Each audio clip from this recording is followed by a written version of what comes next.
صباح الخيرات والبركات. خلينا نبدأ أول فيديو في سلسلة فيديوهات الليالي العشر، وخليني أخدكم معايا في رحلة خاصة جدا. معاكم كوتش علا سعيد، تنين إيحاء الانتباه شرف. أولا سلسلة الفيديوهات دي كانت بناء على طلباتكم، إن احنا قلنا إن احنا مش هنفتح بس وهنخليها فيديوهات، لأن ده الاختيار اللي حضراتكم اخترتوه. الرحلة اللي هتكلم عنها رحلة بحث خاصة جدا، وده اجتهاد شخصي بفتح فيه أبواب الجنة اللي أنا عشتها لما ربطت المشاعر اللي هي شغلي بالقرآن. خلينا نفتح الباب، والمعلومة اللي هقولها ده اجتهاد شخصي بكرر. اللي حابب يتدبره، اللي مش عاجبه المعلومة شكرا لتواجده ولسماعه. أنا بس قصدت إن الجنة اللي أنا عشتها في الربط ده، إن أنا أنقل لكم ولو صورة بسيطة عنها. خلينا نجيب الحدوتة من أولها خالص، من أول خلق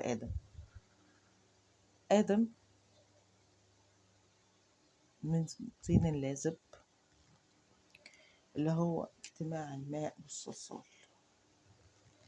الأصل فيه المرونة والاستيعاب والاختلاف والتغيير. الحمأ المسنون، مسنون من سنة، من معناها سن السكين، لكن كمان سنة من معانيها طريقة جديدة. طب إذا كان مسنون يعني طرق، من اسم مفعول، يعني هو أصلا متفعل عنده الطرق والحلول، يعني مرن متغير مختلف، عنده طرق وحلول. أصلا دي فطرته، ده أصل فطرته، يعني مش عاجز، مش يائس، مش خواف.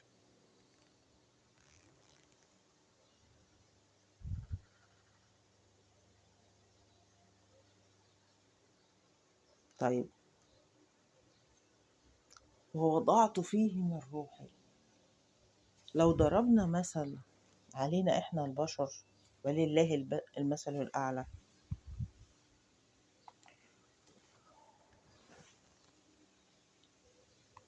هنقول إن أنا لما بعمل الحاجة بعملها بحب، بحط فيها من نفسي.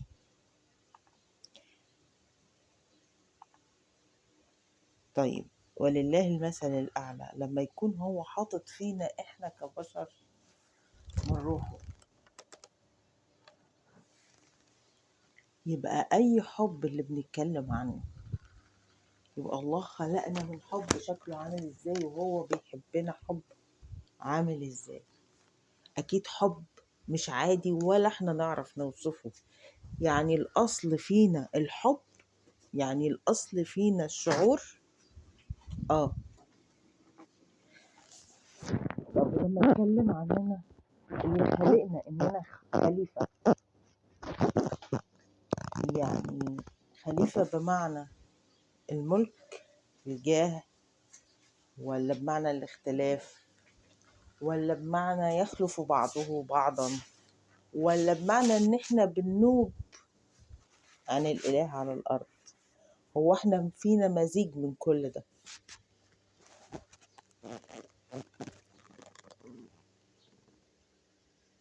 لان التركيبة دي بتقول ان الكائن ده كائن غير عادي، كائن له تكريم خاص عند اللي خلقه.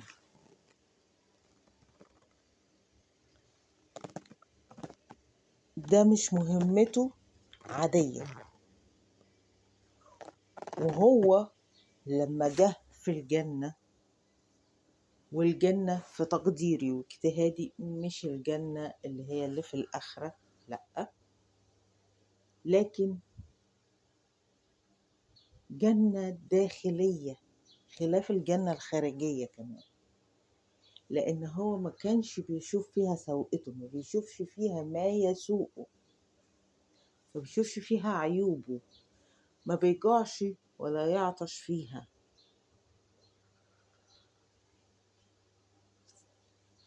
فقمة النعيم، قمة النعيم إن أنا ما يبقاش عندي احتياج. فالأصل إن إحنا جايين في سهولة، في يسر. ده بيفكرني بحاجة كمان، في قرار مكين، مكين من التمكين.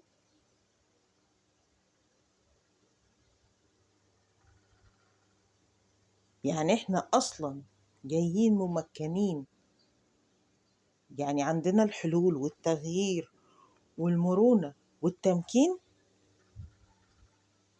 ومنفوخ فينا من روح الله. ايه القدر العظيم اللي ربنا خلقك عليه ده؟ ايه التكريم والمحبة اللي وضعت فيك دي؟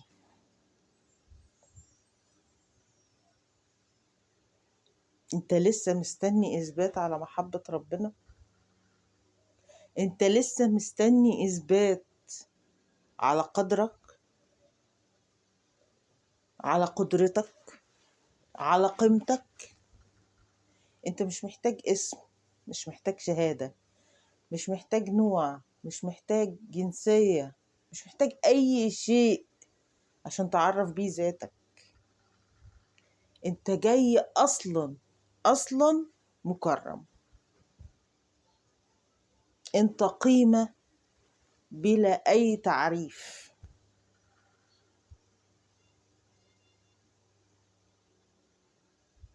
انت شيء عظيم، ربنا خلقك ومخلقش اي كائن تاني زيك، ولا بالقدرات دي ولا بالصفات دي.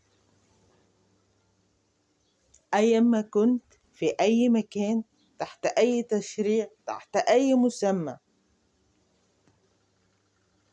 وجودك هنا معناه ان مع حضرتك تصريح الهي انك بني ادم، انك قيمة، انك قادر، انك عايش قمة الاطمئنان طول ما انت متصل بالاصل بتاعك، انك حر، معبر، مبدع. بس وصل الوصلة صح، خليك عايش في بيئتك اللي انت خلقت منها.